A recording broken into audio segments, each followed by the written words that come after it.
Hey there, handy friends. Today I'm going to be showing you how to make a simple salve from things that you might have around your yard or on your homestead. So right now I've got some self-heal or heal all, and I'm going to be down here picking some, and then I'm going to go over there, pick some plantain, maybe a little calendula and a few other things, and show you how to make some homemade salve. Self-heal is also known as heal all, and I grew this on our homestead from seed that I found in the wild. This has so many beneficial properties. Make sure you check it out and try to find some. Here you can see I have a lot of broadleaf plantain in my yard. We have a no spray yard, so I can trust that all this plantain is going to be great for my salve with no chemicals in it. I've got some calendula growing, and this is antimicrobial, antibacterial. This stuff is great to have around the homestead, and it self-seeds, so once you get some seeds, they just keep coming back. I've got some lemon balm sprigs. They've not gone to flower yet, so I'm gonna quick grab some of those. The mosquitoes are so bad this year. They say they're the worst that they've been in 4 years. Let's not forget the wild yarrow that I have growing on my homestead. So I'm gonna go ahead and get some leaves of yarrow. Get these fresh sprigs growing on here. This is my drying rack where I dry all of my herbs. I am drying these herbs overnight, and that is called fresh wilt. That will get the moisture out of the herbs so my oil doesn't spoil. So I dried my herbs on my drying rack overnight to get the moisture out, and that's why I didn't use the center of the calendula, because it holds a lot of moisture. So this is fairly dry.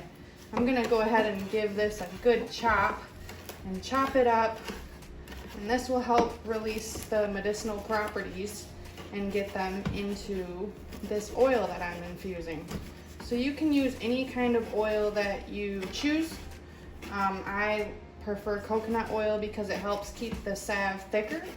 You can use olive oil, sunflower oil, safflower oil. There's a lot of different choices, and there's no rhyme or reason to how much I'm chopping this.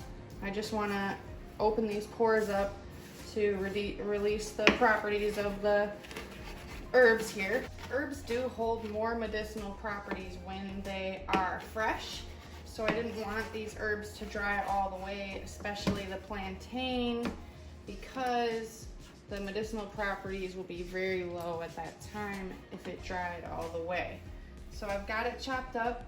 Now I'm gonna go ahead and get it into my slow cooker back here. Now this coconut oil is not melted, but when it melts, I want to double check that I have this above the level of my herbs. So in the end, I'm gonna strain the herbs out of this oil, and that's gonna hold some of the oil. So it might look like I'm putting a lot in there, but when you're all done, it's not that much. So I'm gonna go ahead and melt this down so I can see what level that is. This is one of the fastest ways to infuse herbs into oil. My goal is a 2/3 ratio of herbs and oil.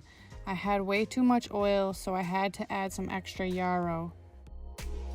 Sometimes you get this precipitation here on the glass. You want to make sure you wipe that down. Wipe that off of there. It's been 48 hours, and as you can see, my oil is ready to be strained. So the next step is going to include vitamin E oil, lavender. I'm going to use this bowl to put my final product in. I've got this sieve, and I also have this muslin cloth that I cut for size. And so this cloth is going to fit right in my sieve like that. And I'm going to go ahead and get my herbs and my oil into the sieve. And that's where the spatula comes in handy. Help you get it all out of there.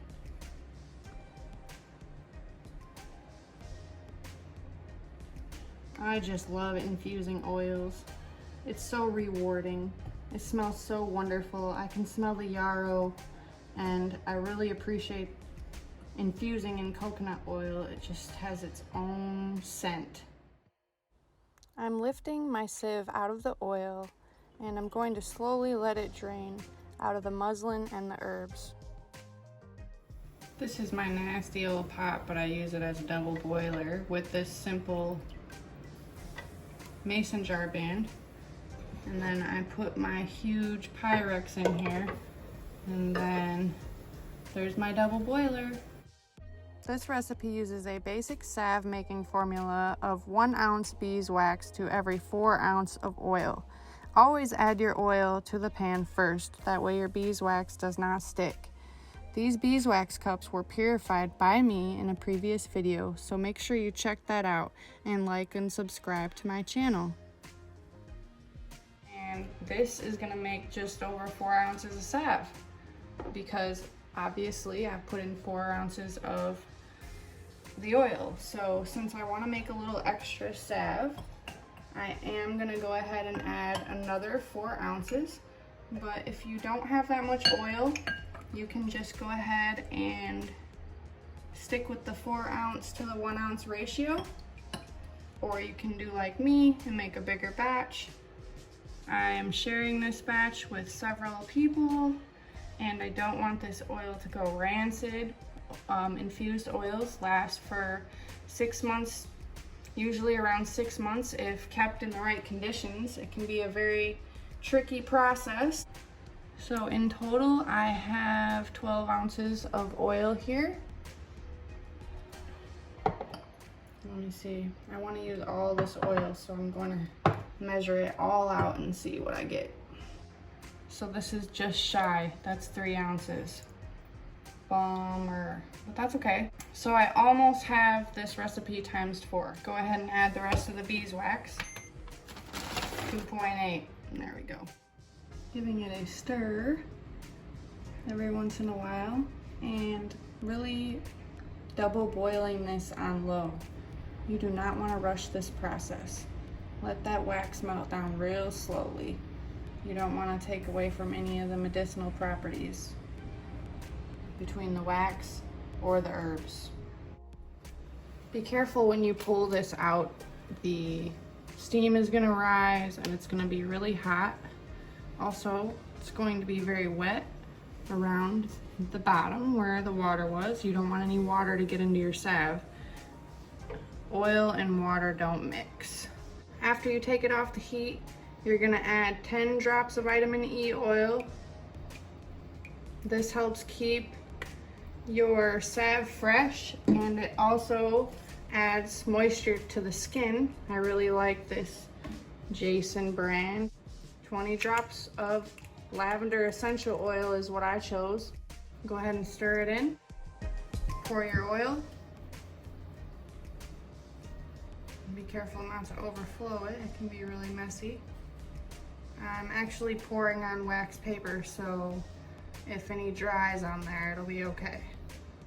I really like using these Pyrex. It makes it really easy to clean up afterwards and to pour it where you want. So these are 4 ounce tins, the large ones, and these small ones are sample 1 ounce tins. Be sure to let your salve cool in place, otherwise you'll have ripples on the top. This is how you can ensure a smooth top. I'm lightly setting the tops on so that my salve will still cool, but no dust or any other debris will get inside of there. In the morning, I'll tighten these and get some labels on them, and they'll be ready to go. This is my own recipe, so be sure to comment below with any questions you may have. Let me know what salves you have made or what you would like to see in future videos from me. If you're a nature enthusiast like me, be sure you hit that subscribe bell to get notifications every time I share videos. Thanks for stopping by, and stay handy, friends.